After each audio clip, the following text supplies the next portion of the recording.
But on the second night, everything changed. While wandering the villa, Amaka accidentally overheard a conversation between Chief Okafor and his driver. Their voices were low, but the words she caught sent chills down her spine. "She's the perfect candidate," Chief Okafor said. "Young, beautiful, and unaware. The ritual will go smoothly tomorrow." Amaka froze. "Ritual?" She strained to hear more. "The gods will reward us for this sacrifice," the driver added. Amaka's heart began to race. Her dream life was turning into a nightmare. Panic set in as she realized she was the intended sacrifice. Sit back and enjoy the rest of the story. Don't forget to like, comment, and subscribe. Amaka was the kind of woman who effortlessly stole the spotlight wherever she went. Her radiant beauty and charming smile could disarm even the coldest heart. But beneath her angelic exterior was a relentless craving for a life of luxury. Her obsession wasn't born out of necessity but a deep-seated desire to be adored and spoiled. Though she had a boyfriend, Chaik, who loved her genuinely, Amaka couldn't resist the allure of sugar daddies. To her, they were her ticket to the good life, a life filled with trips to exotic destinations, high-end designer clothes, and the kind of money that never seemed to run out. Chaik was a hard-working young man. Though he didn't have much, he was devoted to Amaka and dreamed of building a future with her. He often warned her about the path she was treading, but his words fell on deaf ears. One fateful evening, Amaka came home driving a sleek, brand-new car. The neighbors couldn't stop staring in admiration, while Chaik stood by the door of their modest apartment, his face clouded with worry. "Where did you get that car?"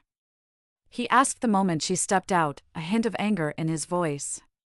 "Chief Okafor gave it to me," Amaka replied nonchalantly, tossing her handbag on the couch.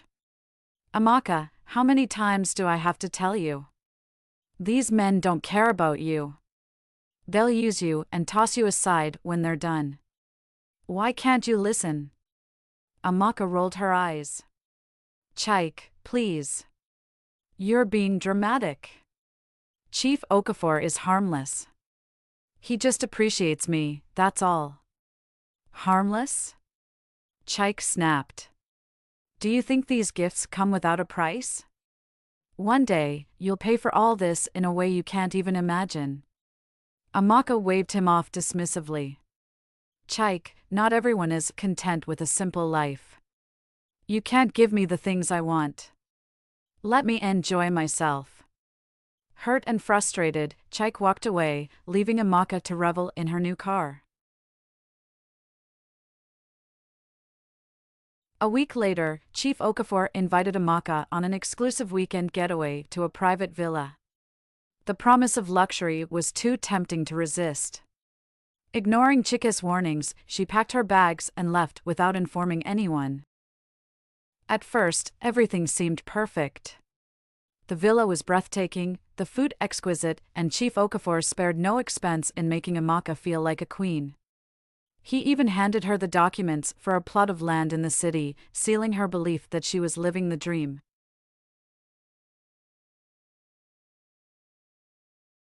But on the second night, everything changed. While wandering the villa, Amaka accidentally overheard a conversation between Chief Okafor and his driver.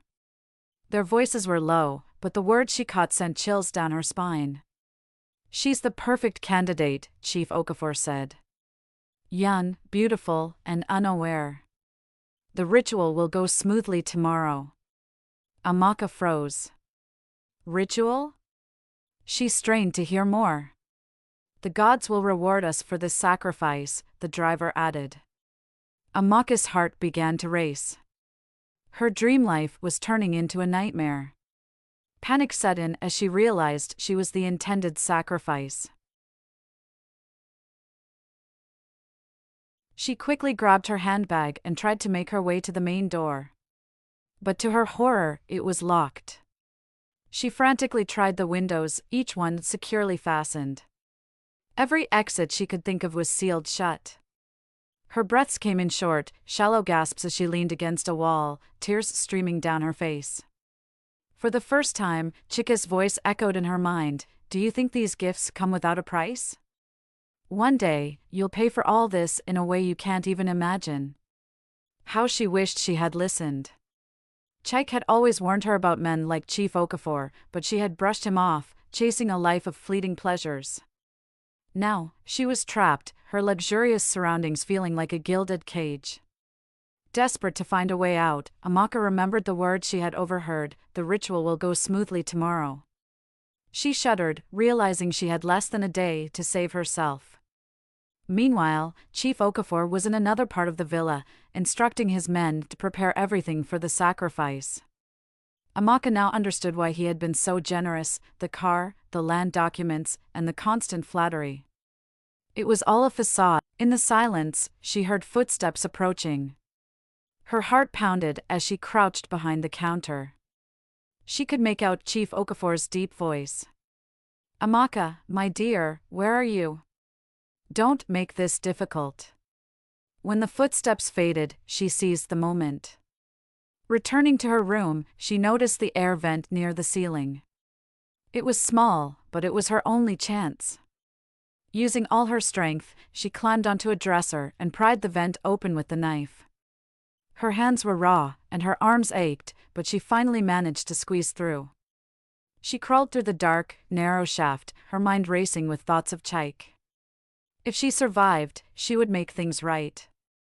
His love had been genuine, and she had traded it for a life of lies. After what felt like hours, she reached the end of the vent, which led to the back of the villa. She pushed the grate open and tumbled onto the grass outside. Not wasting a second, she sprinted toward the main road. Amaka clung tightly to the motorbike rider as they sped away from the villa. Her body trembled, her mind racing with relief and regret. The cool night air stung her face, but it was nothing compared to the raw fear she had felt moments ago.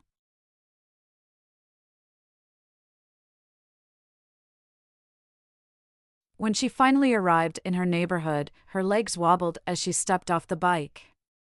Her surroundings were a stark contrast to the opulence of Chief Okafor's villa. The familiar sight of her modest apartment brought tears to her eyes. For the first time, she truly appreciated its safety and simplicity. She climbed the stairs to her door, her hands shaking as she fumbled with her keys. Pushing the door open, she stepped inside and collapsed onto the floor, sobbing uncontrollably. The weight of everything she had experienced crashed down on her. A knock at the door startled her. She froze, her heart pounding. But then she heard his voice. Amaka, it's me. Was worried about you, he said, stepping inside. You disappeared for days. Where have you been? Amaka broke down, her knees giving way as she clung to him. You were right, Chike. About everything. I didn't listen, and it almost cost me my life. Chike guided her to the couch, his eyes filled with concern as she recounted everything, the villa, the overheard conversation, and her narrow escape.